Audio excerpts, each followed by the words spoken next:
Well, Peter, thank you so much for joining us today.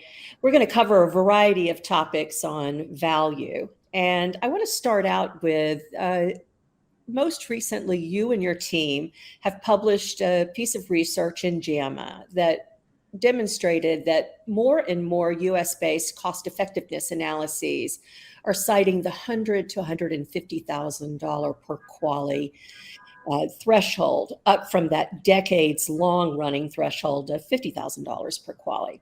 About that is the benchmark by which to judge whether an intervention is cost-effective or not.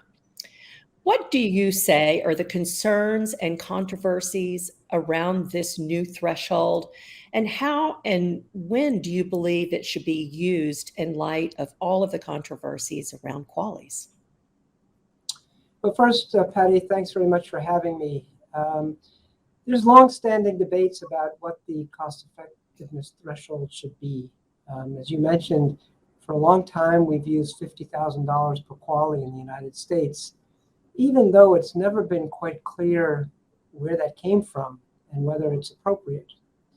There has been research done in recent years in the US that suggests that the threshold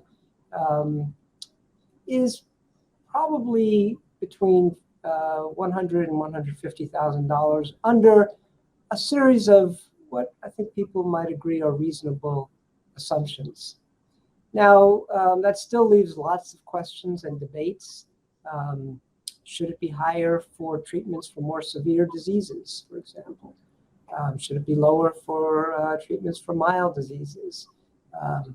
Should it vary by other dimensions that we might think of, rare diseases versus more common diseases, and so forth? Those debates will always go on. What we did in the paper in JAMA is document what authors of US-based cost-effectiveness thresholds are citing as a way of trying to understand conventional wisdom among health economists on this topic. And as you say, more and more, the health economists are citing $100,000 to $150,000 per QALY. ICER, the Institute for Clinical and Economic Review, uses a threshold of $100,000 to $150,000 per QALY. So to the extent we can understand any kind of consensus around this issue, we're probably in the range of $100,000 to $150,000 per QALY. Though again, debates continue, particularly over whether it should be higher for more severe diseases.